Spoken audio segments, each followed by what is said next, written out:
বৃহস্পতিবার বিদ্যুৎ দপ্তরের প্রধান কার্যালয় ঘেরাও কর্মসূচি পালন করে দপ্তরের অস্থায়ী কর্মীরা। সকাল থেকে চলে এই ঘেরাও কর্মসূচি আউটসোর্সিং প্রথা বাতিল করে সরাসরি নিয়োগের দাবি জানায় সংশ্লিষ্ট কর্মচারীরা।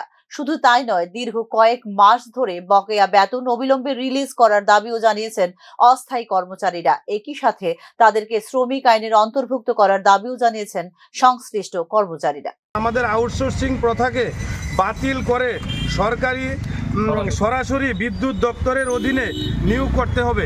প্রথম, আমাদের কর্মচারী যাদের 10 মাস ধরে বেতন পায় না, 4 মাস 3 মাস ধরে বেতন পায় না, তাদের অতি সত্বর বেতন দিতে হবে, সাথে ইপিএফ ইএসআই দিতে হবে।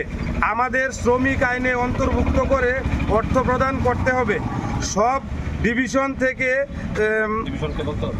ডিভিশনকে বলতে হবে আমাদের বকেয়া যাতে তাড়াতাড়ি দিয়ে দেওয়া হয়।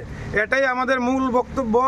আমরা সরকারের কাছে, বিদ্যুৎ দপ্তরের কাছে করজোড়ে অনুরোধ জানাই যাতে আমরা যারা অনেক পরিশ্রম করে যারা বিদ্যুৎ দপ্তরে এই কঠিন পরিস্থিতিতে কাজ করছি, করোনা থেকে আজকে অবধি, আমাদের চিন্তাধারা যাতে তারা করে, ভবিষ্যতে যেন কিছু একটা চিন্তাধারা করে, আমাদের ভবিষ্যতের পরিকল্পনা যাতে করে।